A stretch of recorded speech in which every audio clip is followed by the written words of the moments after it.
Desde o mês passado, o TRE tem desenvolvido ações para tentar adiantar o alistamento eleitoral de jovens entre 16 e 18 anos e diminuir a procura nos cartórios eleitorais nos últimos dias que antecedem um fim de cadastro, que é no dia 7 de maio. Para detalhar toda essa programação e falar um pouco sobre o alistamento eleitoral, aqui comigo é Ednei dos Anjos, chefe da seção de cadastro do TRE. Ednei, existe um prazo, né, e ele precisa ser cumprido. Exatamente. O Tribunal Superior Eleitoral, todos os anos que tem eleição, ele estabelece um calendário eleitoral. E para este ano, onde ocorrerão as eleições gerais de 2014, o dia 7 de maio é o termo final, é o último dia para que o eleitor promova a sua inscrição eleitoral ou sua transferência eleitoral, ou até mesmo que ele promova uma alteração de seus dados pessoais no cadastro. Então não é só para os jovens, né? Não só para o jovem. O jovem eleitor, esse programa estabelecido pela Corregedoria Geral Eleitoral e também encampado pelo Tribunal Superior Eleitoral, foi um meio, um programa, uma linha de ação para fazer com que, nos últimos dias que antecedem o fechamento do cadastro, a gente evite aquela turbulência, aquelas filas intermináveis, uma situação que é prejudicial tanto à Justiça Eleitoral quanto ao servidor, quanto ao cidadão, quanto ao eleitor. E é difícil para o brasileiro cumprir, né, suas metas pessoais e também as metas que são colocadas, né? Por exemplo, o alistamento tem um prazo até o dia 7. Dificilmente o brasileiro, o jovem brasileiro, por tradição, vai cumprir esse ritual com tranquilidade. Vamos ter filas. Rapaz, necessariamente, eu acho que é um tema recorrente isso. A Justiça Eleitoral, a desembargadora Elizabeth Carvalho Nascimento, nossa presidente, tem batido várias vezes nessa tecla, dizendo, olha, é bom fazer o chamamento do eleitor para que ele não perca aquele tempo todinho na fila esperando ser atendido. Mas para isso, faça-se o chamamento, faça-se a ampla divulgação. Mas o eleitor, costumeiramente, ele deixa sempre para a última hora. E fica sempre aquela imagem, né? As pessoas na fila, a instituição em foco, gera até uma crise, mas explicada pela antecipação da campanha de vocês. Justamente. O tribunal, a Justiça Eleitoral como um todo, Miguel, ela se preocupa em realizar várias linhas de ação, várias ações, para que esse eleitor consiga realizar esse processo de inscrição, essa transferência, sem passar pelo aquele tumulto todo, entendeu? Quais foram as ações que vocês fizeram? Olha, a gente promoveu 2 semanas de atendimento ao eleitor em todo o estado de Alagoas.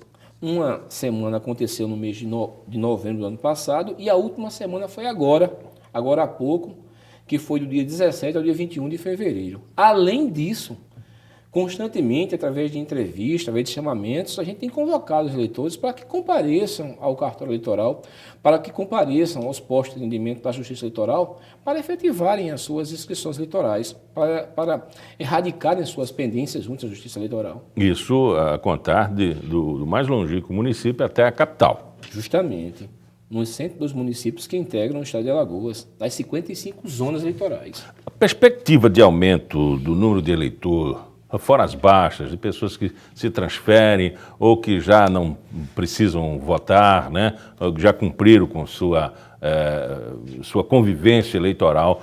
Qual a perspectiva de aumento de eleitor ou de número de eleitor, contando com esse novo alistamento de jovens? A gente acredita, Miguel, que a gente deve chegar, o cadastro eleitoral em Alagoas deve chegar a 1.900.000 eleitores.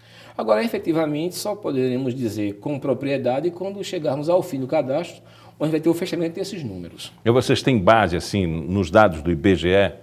Vocês acompanham essa evolução? Acompanhamos essa evolução para a gente saber a situação do eleitorado por município especificamente, até para a gente ter condições de estabelecer sessões, locais de votação. Tradicionalmente, Maceió existe um maior contingente, né? Com certeza. Maceió ele alberga o maior número de eleitores. É o maior colégio eleitoral de Alagoas. E mesmo assim, nas últimas eleições, e está nessa apuração, Alagoas, né, que liderou o processo da biometria, enfim, mas ainda assim a apuração, né, e a totalização foi um pouco demorada. Foi o início de um novo trabalho que fez com que Alagoas tivesse esse pequeno atraso? Olha, Miguel, esse pequeno atraso, ele ocorreu, se deveu necessariamente em função dessa mudança de procedimento, dessa implantação desse sistema biométrico. Mas, se a gente olhar o histórico de Alagoas, nós sempre fomos um dos primeiros estados a apurar a eleição em todo o Brasil. Agora, com a mudança desse sistema, houve uma certa acomodação de procedimentos, que a gente espera agora resolver na eleição agora de 2014.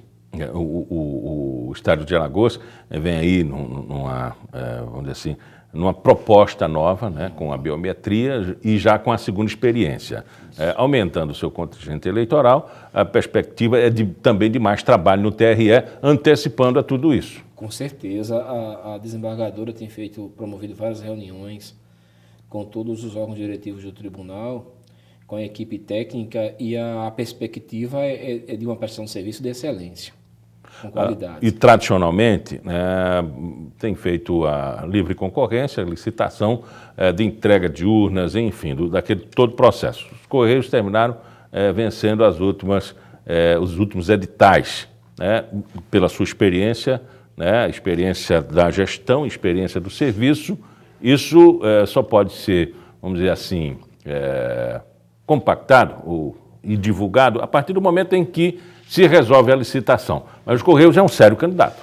É um sério candidato. A EBCT, né, a Empresa Brasileira de Correios e Telégrafos, ela com certeza, ela já se figura hoje no âmbito do tribunal como a nossa candidata, porque tem a logística necessária, conhece todos os rincões de Alagoas, tem uma estrutura logística muito pesada e é um fortíssimo candidato. Perspectiva assim, de serviço, de planejamento e entrega de resultado, que seria esse sério compromisso. O trabalho não para, não é? Depois vem a judicialização, vem as demandas judiciais, enfim, o trabalho não para. Mas, ultimamente, o ministro Joaquim Barbosa tem feito duras críticas por exemplo, juízes que trabalham em escritórios e que de noite estão julgando, né? Isso acontece em todo o Brasil? Há uma perspectiva de mudança? Olha, Miguel, sobre essa perspectiva de atuação e funcionamento dos órgãos que compõem o judiciário, em especial os juízes, o CNJ tem trabalhado, com certeza, nessa fiscalização, né, nessa regulamentação, nesse acompanhamento de produtividade e atuação dos juízes. Na litoral, a gente não tem esse problema. Uhum. O Brasil, ele vem cercado, né? É um país novo, comparando com a Europa, que tem mais de 2.000 anos. Nós temos 500 anos, Isso. Estamos num aprendizado, né? Mas a cada ano traz novidades, ficha limpa. Isso tudo gera também uma mudança interna nas rotinas de trabalho, sai da zona de segurança e começa o trabalho. Né? A equipe tem que estar preparada. Com certeza. E para isso, para esse processo, digamos assim, de adequação a novas sistemáticas, ao novo ordenamento jurídico, a Justiça Eleitoral promove efetivamente vários encontros, vários cursos de capacitação do servidor. A todo momento, a todo instante, tem que estar se capacitando. Não só na área jurídica, por exemplo, área de engenharia, área de informática, essa foi que mais mudou. Também, inclusive na área de informática, nós tivemos uma ampliação do nosso parque de informática, com novas máquinas, novos programadores, novos concursados. Enfim, é um processo que ele não para, né? Qual o tamanho do TRE hoje, comparado, vamos dizer, a 20 anos? Olha, comparando o tribunal hoje a 20 anos, nós crescemos mais de 300%. Em relação não só à questão de prédios, como em relação também ao número de servidores, ao número de prestação de serviço e também a nossa qualidade da prestação de serviço. É um processo que ele aumenta em proporção geométrica. E uma coisa que a gente observa também, que é muito interessante, é a preocupação com relação à segurança. O ordenamento jurídico, a tecnologia, que ela não pode ser invadida, além, né, da segurança da logística. Miguel, veja só, eu digo sempre que esse acervo tecnológico que nós temos, ele se encontra aí para servir ao ordenamento jurídico. E sempre que se propõe uma modificação de procedimento, no caso de recepção de votos ou de totalização de votos, há também toda uma estrutura de procedimentos para dar segurança para dar lisura, transparência ao processo eleitoral. Esse conjunto, ele vem com essa finalidade, né? De fazer uma totalização, de apresentar um resultado que seja justo, Isso. que não seja nem convincente para os lados, que seja justo, não é? A justiça eleitoral, ela trabalha sobre alguns pilares, ela é edificada sobre alguns pilares, dentre os quais eu posso citar a transparência como um dos principais, a lisura e a velocidade de produção do resultado, a chamada eficiência administrativa. A gente trabalha todo o tempo em você diminuir o custo do serviço e você maximizar o resultado. Essa preocupação que vai também depois da eleição, as barras jurídicas, o Brasil tem demonstrado que aquele histórico do não julgamento, né, da anistia do crime, né, isso já passou, isso é coisa do passado, né? Com certeza. A gente vê a preocupação do legislador e a preocupação dos dirigentes dos tribunais em implementar várias medidas para que todos os julgamentos, para que todos os processos, principalmente os recursos, sejam julgados o mais rápido possível. Até porque o mandato, ele não tem como ele ser reavido com o passar do tempo. Um dia que passou, o político que estava eleito, que saiu do cargo, não tem como recuperar. Para isso, a Justiça Eleitoral tem que dar condição de julgar todos os processos o mais rápido possível. E aí existem várias medidas. O tribunal tem baixado várias resoluções, a Corregedoria vários procedimentos, vários provimentos, buscando a fiscalização, a efetiva fiscalização, para que haja atuação de perto dos juízes eleitorais. E é um trabalho pedagógico, didático, não é? Que pega o candidato, mas especificamente ele chama a atenção do eleitor.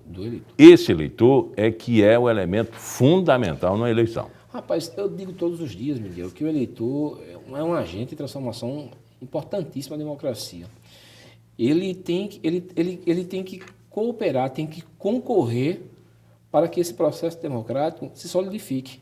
E ele deve fiscalizar. É o primeiro fiscal da Justiça Eleitoral, é o próprio eleitor. E acompanhar, logo após a eleição, a atuação. Importante que a gente sempre existem dois padrões de atuação. Aquele primeiro que antecede a eleição, quando o eleitor realmente ele escolhe o seu candidato, e tem a continuação desse trabalho, quando a gente verifica que há uma necessidade tremenda e urgentemente de conscientização para que esse eleitor ele realize o acompanhamento dos candidatos que foram escolhidos por ele. Para que esse candidato, ele efetivamente, ele dê o retorno almejado pelo eleitor. É claro que os executivos, a área do legislativo, são peças fundamentais em todo o processo eleitoral, mas o eleitor, ele é o protagonista. É o protagonista, né? Ele é o detentor desse poder, né? Ele delega esse poder quando ele escolhe os seus representantes. Conversamos com o chefe de cadastro do TRE, Ednei dos Anjos. Muito obrigado pela entrevista. Obrigado também. O Pauta Especial desta semana fica por aqui. Voltamos na semana que vem. Até lá.